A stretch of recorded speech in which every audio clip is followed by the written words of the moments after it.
On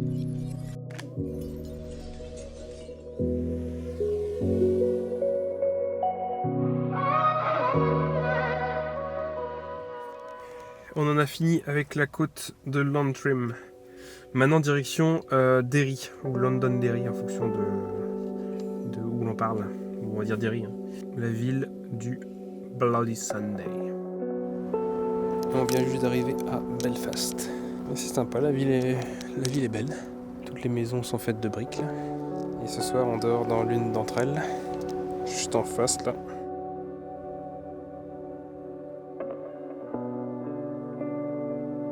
À Belfast, le vieux côtoie le nouveau. Maison en briques et building en acier et en verre. On a même sorti les casquettes et lunettes de soleil. C'est pas dingue ça? On n'est jamais prêt à des situations comme ça en Irlande.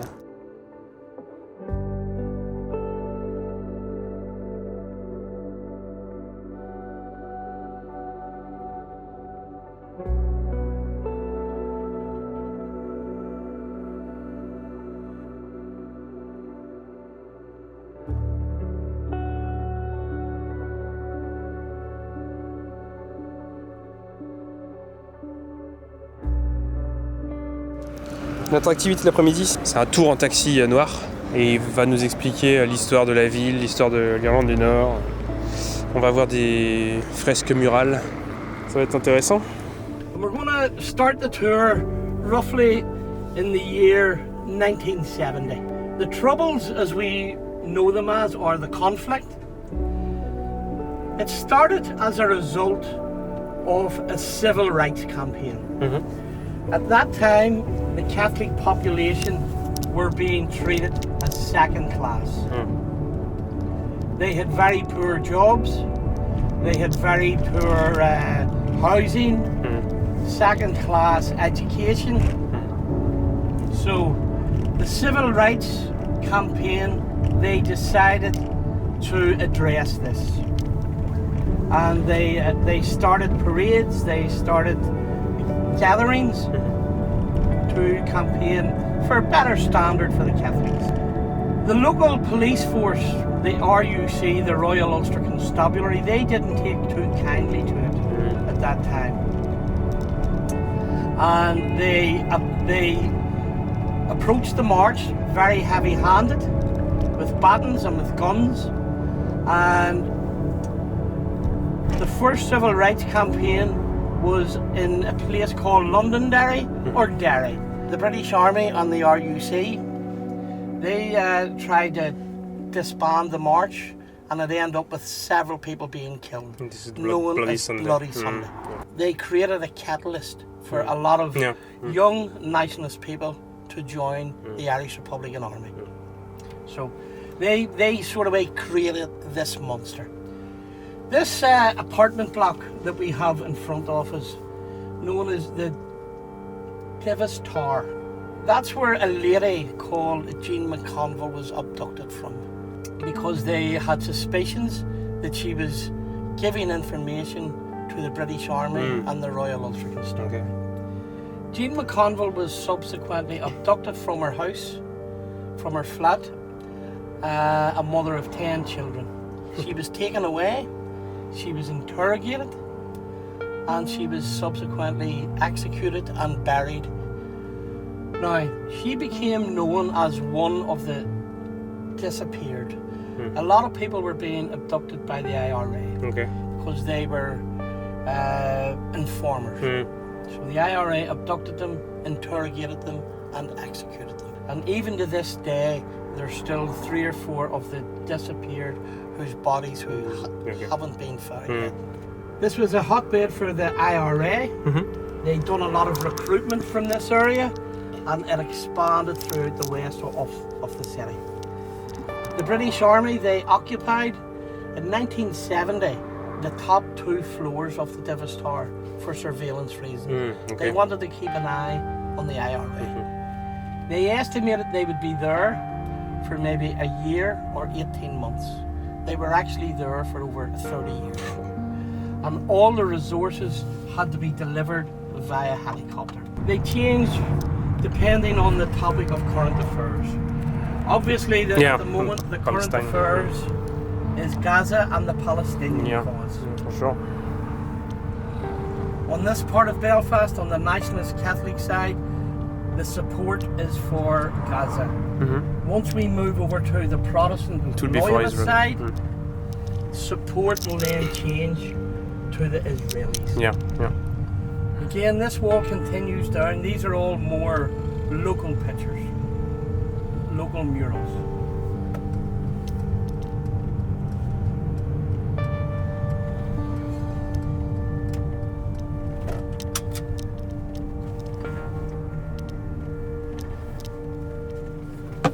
Without any Without trial, and they could be put in jail for 5 years.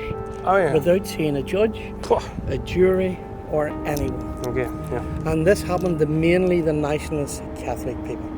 It didn't really affect the Protestant loyalists because the British Army at the time and the local police, they were very bigoted. They were very anti-Catholic. Yeah. So they were, the only way they felt that they could deal with it was the introduction of internment, which was totally unfair. A lot of people, you know, you were put in jail and all you needed was the suspicion of one soldier or one police officer, and they could put you away for 5 years, break into your house in the middle of the night, trail you out of bed, put you in jail for 5 years. To break the protest. Now, they may have got the odd, you know, IRA member, but by and large, the majority of people who were interned were all innocent. So they were. Now, the Battle of the Falls Road, it became very, very violent with the then RUC, the Royal Ulster Constabulary. They started firing these. These are plastic bullets. Oh. Now, they were introduced apparently as a better measure than a lead bullet. But you can imagine, you can imagine this here hitting you out of a gun. They were meant to shoot them below waist level. A lot of the time they didn't. A lot of people were killed with these, you know. Yeah. But you can imagine that. Can lose easily with that. Yeah, you can imagine that hitting you at speed, you know, would do unbelievable damage. These gates, every evening, at 7 o'clock, these gates are closed. Okay? Oh, yeah. So then, these gates are also closed. There is no access whatsoever, and they have one purpose only. Their only purpose is to keep the two communities apart. It's kind of a lockdown, night lockdown. Yes, yes. On this side of the gate is the Catholic community. As soon as we pass through the second set of gates, we're into the Loyalist community. What is known as an interface area, where the two communities, the Protestant and the Catholic community, live very close by one another. And even though we are living through a period of peace, we haven't had bombs or shootings in a long time, there still remains of these still remain. Last year, our local councillors, they suggested that the peace gates and the peace wall, which we'll see later on, should be removed. After lengthy consultation, the same answer came back from the Protestant and the Catholic communities. They were much more happier, much more comfortable and content to keep it with the peace gates being kept during the hours of darkness. They were much more comfortable being separated from each other. Now, although we have come a long, long way, you know, we're not shooting, we're not fighting, we are not bombing, but there's still a lot on people's heads. There's a lot of trust, there's a lot of confidence that needs to be built upon. Yeah, definitely. You know, but at 7 o'clock tonight, these gates will be closed and they'll be opened at 7 o'clock tomorrow morning. So, every day. Every day. Those are very surprised that there is still segregation. Yeah, kind of, yeah. At night at least. Yes. We have now left the Catholic area into the Protestant area, and you'll see with the murals at the corner, the support now is for Israel and everything British. We're now approaching the Shankill Road. They want to be part of the UK. They're very staunch supporters of the Union and the royal family. So it's mainly about the religion, or also there are some other reasons? No, it's mainly about religion. This is the largest section of peace wall that you'll see on our tour.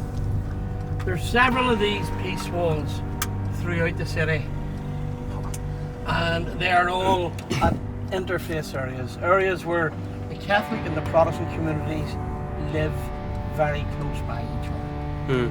But the walls are really high. This wall was erected in 1970, has been made higher on 3 occasions. Initially, it was just a concrete wall.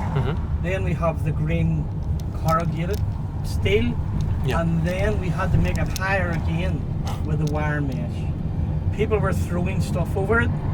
It has become a bit of a pattern, a bit of a trend now, that when tourists such as yourselves visit the wall, they sign the wall and leave a message of peace. The strange thing about it is that this wall has been up longer than the Berlin Wall was up.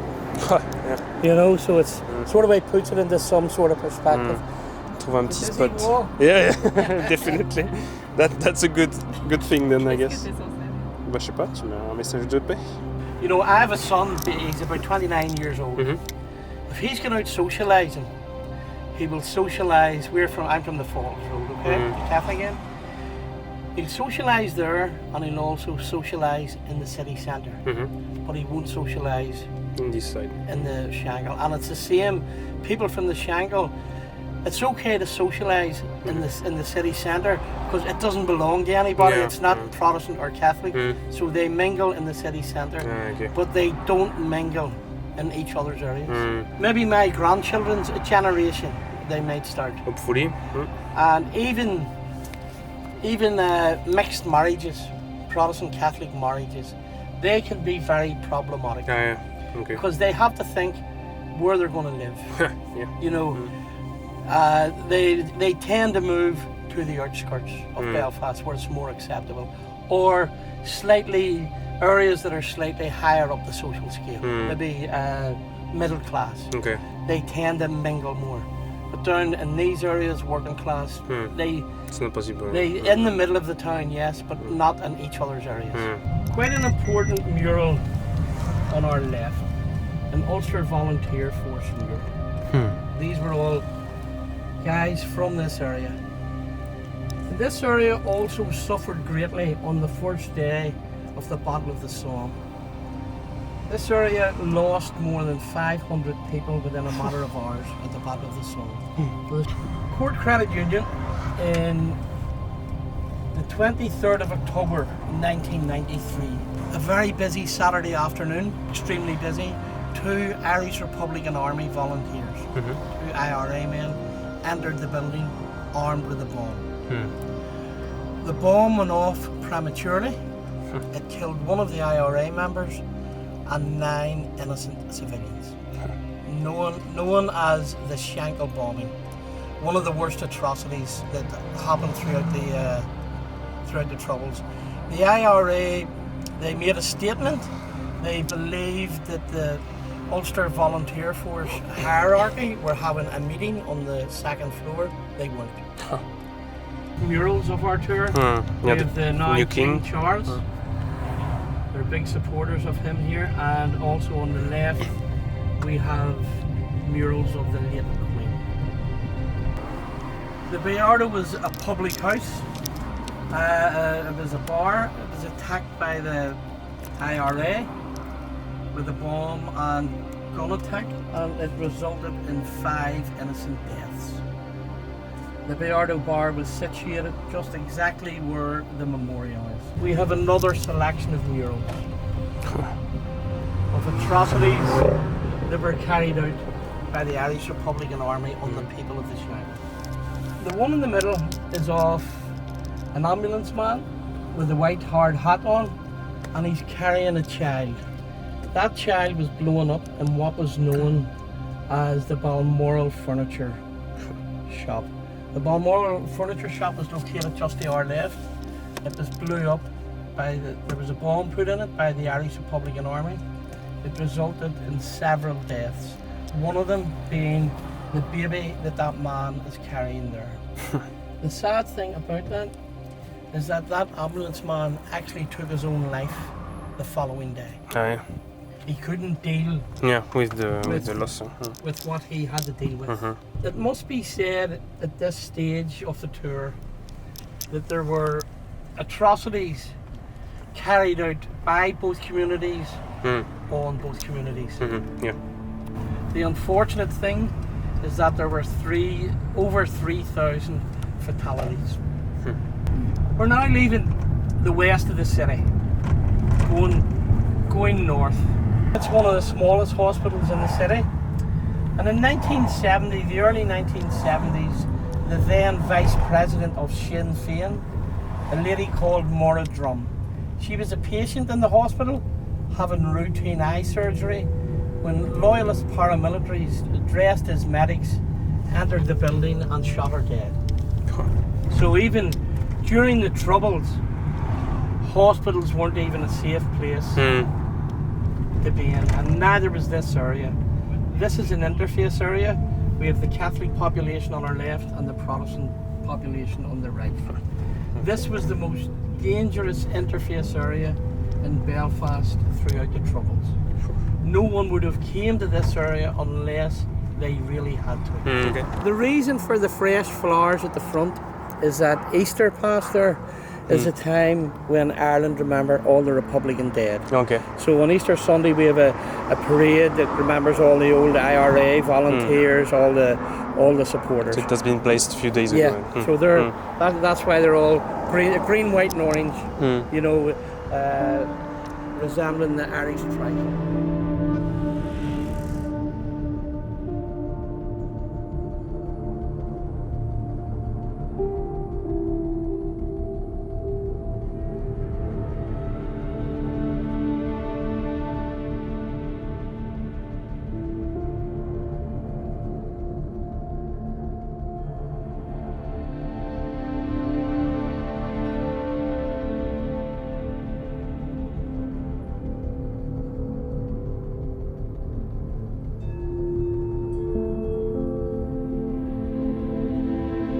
Sinn Féin, c'est le parti.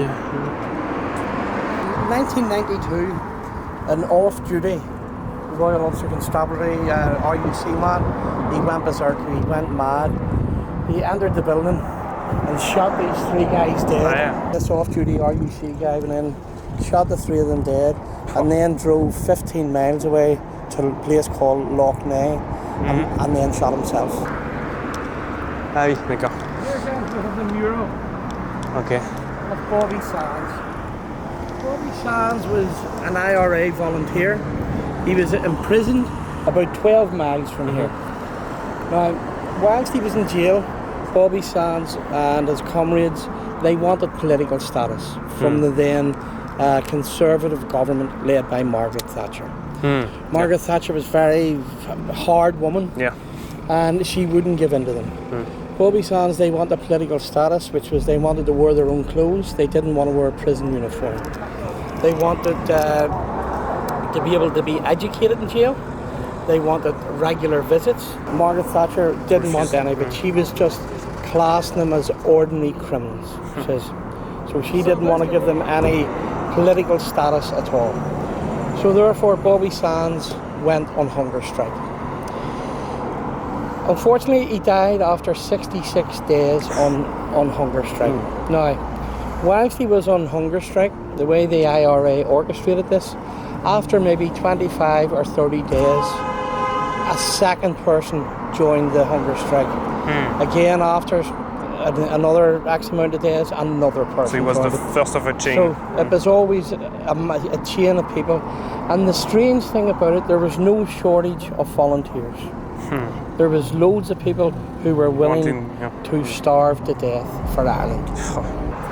While he was on hunger strike, Bobby Sands was elected as a member of the British Parliament. And this was a ploy by the IRA and Bobby Sands to embarrass Margaret Thatcher to give in to political status because he essentially was one of her MPs. But she didn't give in. Eventually she gave in, but it wasn't until after all 10 men had died. And he was the first. And the two guys on the sides are There, the next one. 𝒄𝒏𝒊𝒔. Yeah. He was one of the hunger strikers Okay. who died, and also Joe McDonagh. Very good song, a very emotional song. So, but if you put it into YouTube, you'll be able to hear that Of song. Joe McDonagh. Joe McDonagh, probably sang by the 𝒂ₓ🕋. From Belfast town I came, that city I will never see again. For in the town of Belfast I spent many happy days. I love that town in oh so many ways. And you dare to call me a terrorist while you look down your gun. When I think of all the deeds that you had done.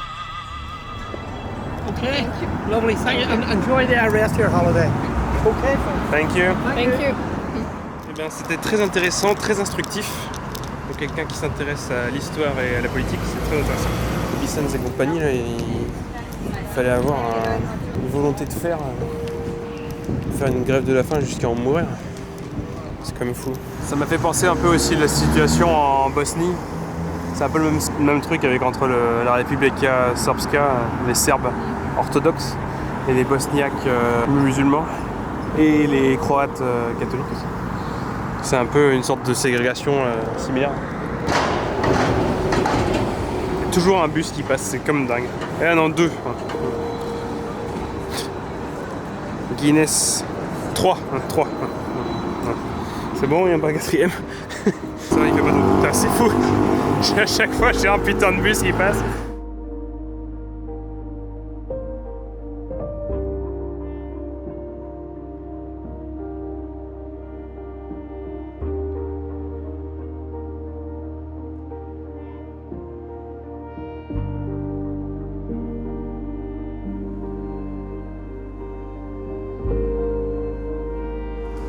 Alors apparemment c'est le saumon de la sagesse.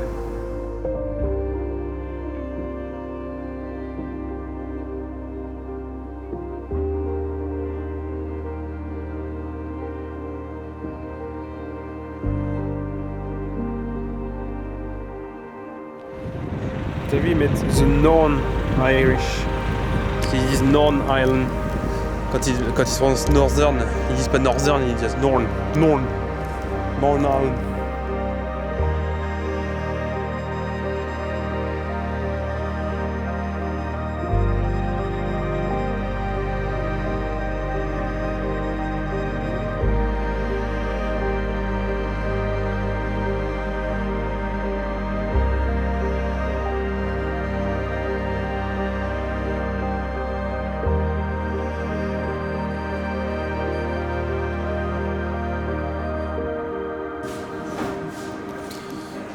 C'est original comme goût de soda abricot. On s'est commandé 2 gros fish and chips, la version fat avec des tempura de crevettes. Et pourtant, on a bien envie de retester le sticky toffee pudding qu'on a mangé plusieurs fois en Écosse et qui est très bon d'habitude. Alors le fish and chips, il n'était pas incroyable. Mais là on a le sticky toffee pudding avec une crème anglaise. Et ça va être pas mal je pense. Elle est bien épaisse. Ouais.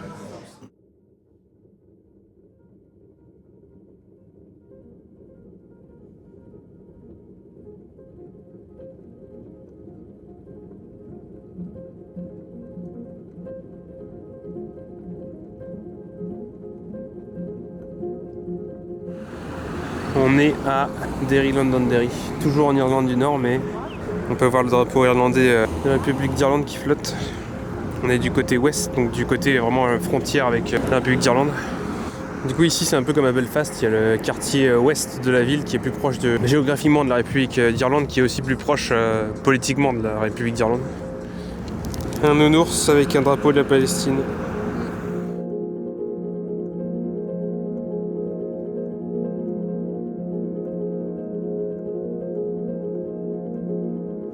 La révolution non terminée. Ah, c'est le Bloody Sunday. 30 janvier 1972. quand l'armée britannique a ouvert le feu sur les manifestants des droits civiques. 14 personnes sont mortes. Ça parle du prix que les personnes payent pour la liberté démocratique.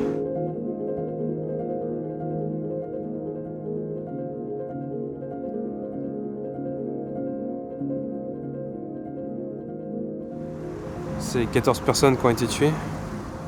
Et tu disais que c'est un Irlandais qui avait fait le portrait célèbre de Che Guevara, ça. C'est parce qu'il a dit « Dans mes veines coule le sang des rebelles irlandais ». Sans doute pour ça. Ouais, il s'est passé des choses compliquées ici. Hein.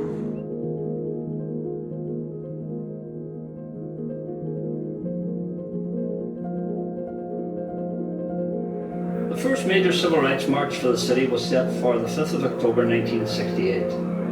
This was banned by the Unionist government, but went ahead anyway. Only a few hundred people took part, and the marchers were attacked by the police before they had taken more than a few steps. A single television camera captured the violence used against the marchers, and when the footage was widely broadcast, it brought the situation here to the attention of the world.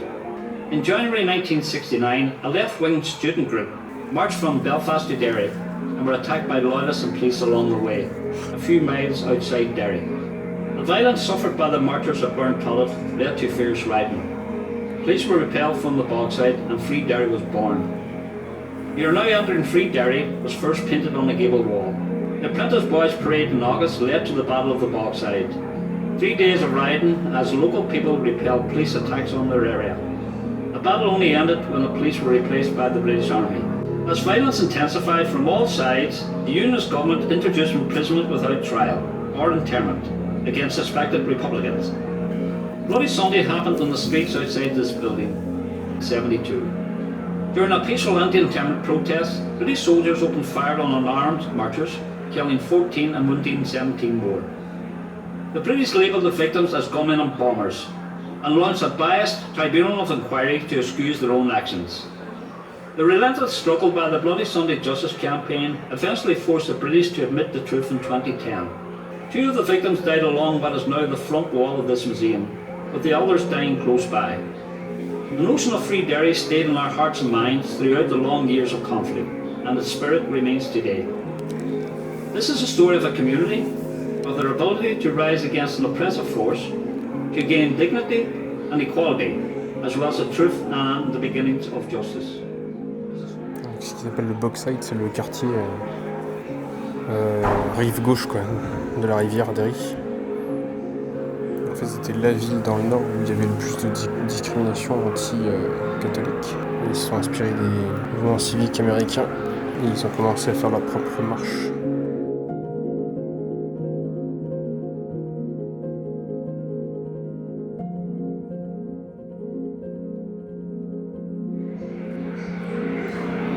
En fait, en 69, c'est la première fois qu'ils ont commencé à écrire « Vous entrez maintenant dans Free Derry ». Et c'est resté. Il y avait une radio Free Derry. En fait, ils ont fait une commune, en fait, presque. Avec des barricades autour de la ville.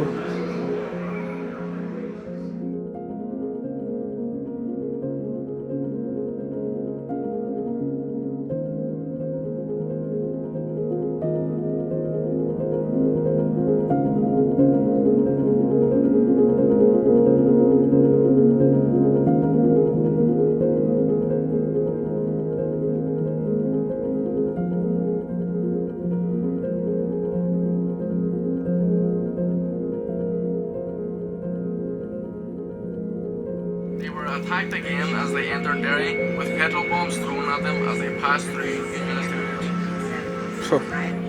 The attacks on the civil rights marches set the violent tone for what was to follow. 1970 and 1971, 21 people died in Free Derry, but it was about to get a lot worse.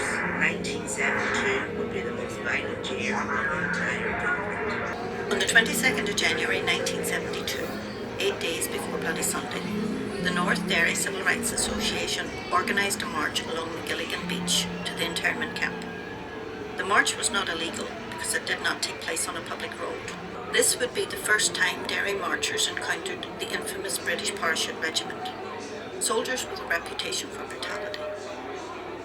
They They had already killed 11 citizens in Belfast in August 1971 during the Ballymurphy massacre. The paratroopers opened fire with rubber bullets, then charged the peaceful crowd. Many of the marchers were badly hurt by what even one British officer described as unnecessary violence. This recording of a British Army radio by Jimmy Porter in Derry on the day before Bloody Sunday clearly shows how the British Army felt about shooting unarmed civilians.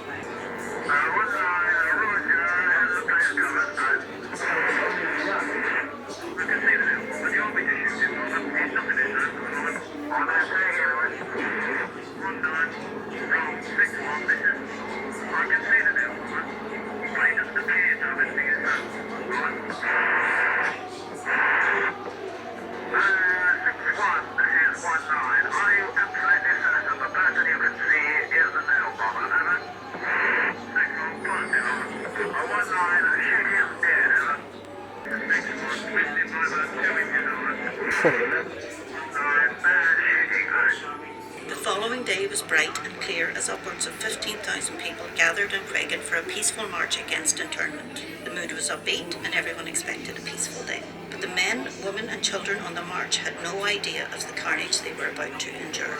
My younger brother, Kevin, can be seen here marching through Creggan. He was shot dead later that afternoon. He was only 17 years old.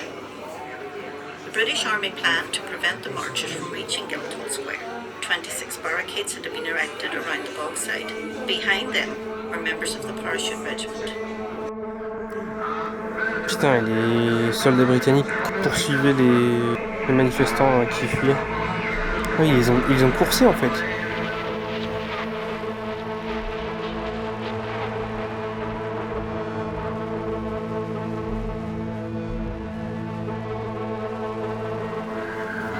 L'armée a tiré 108 balles sur les manifestants qui étaient non armés.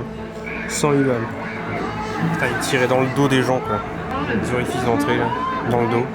Et en fait, les politiciens unionistes et anglais, ils fulminaient à l'existence d'un Derry libre.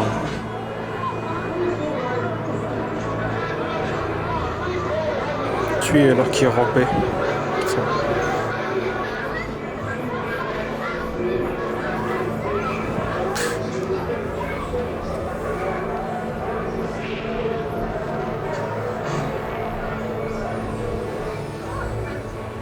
Et donc après, pour justifier leur agression, leur attaque, ils ont mis une bombe cloutée, une bombe à clous, sur l'une des victimes, pour faire croire que les autres étaient armés.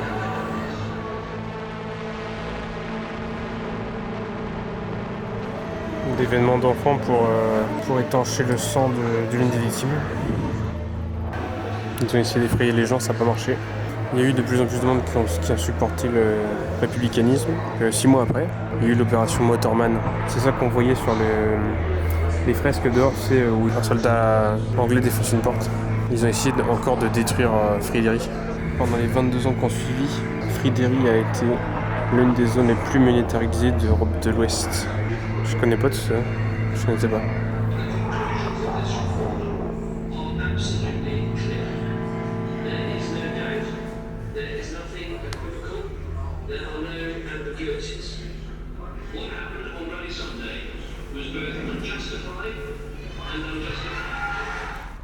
Je savais pas en fait que Friederi, ce que ça impliquait. En fait, la ville elle était barricadée, c'était une commune en fait. Et là, du coup, c'est le monument commémorant les 13-14 personnes qui sont décédées. 14, je crois. C'est blessure. Ah oui, c'est ça. Plusieurs morts. Il y avait plein qui étaient pas majeurs en fait. Il y avait 6 qui avaient 17 ans. Ouais. À 11 ans, tué par une balle en plastique tirée par un soldat britannique. C'est vrai que quand tu vois la taille des balles en plastique que le taxi nous a montré, pour un peu que tu les prennes à un mauvais endroit. La flamme de la paix, elle a pas l'air d'être très active, la flamme de la paix. Là.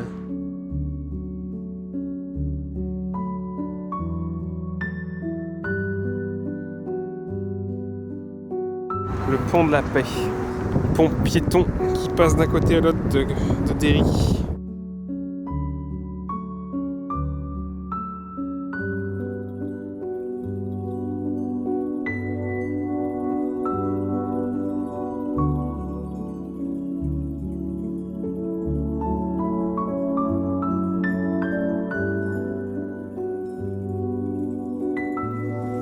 𝒄𝒏𝒇���𝒊𝒕 Village. C'est des petites rues en plein milieu de Derry où il y a des artisans.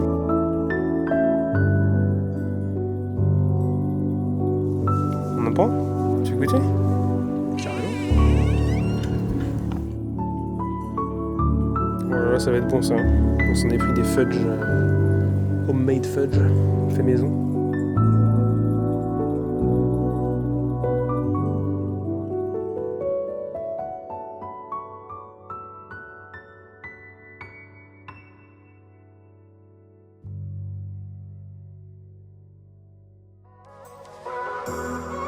On est tout seul. En même temps, c'est une des péninsules les plus au nord. Le convoi se mettait en route le lendemain et les migrants, accompagnés de ses amis et de sa famille, s'embarquaient en Amérique. On est à Slieve League. Nous, on se fait un petit déj irlandais, mais le soir.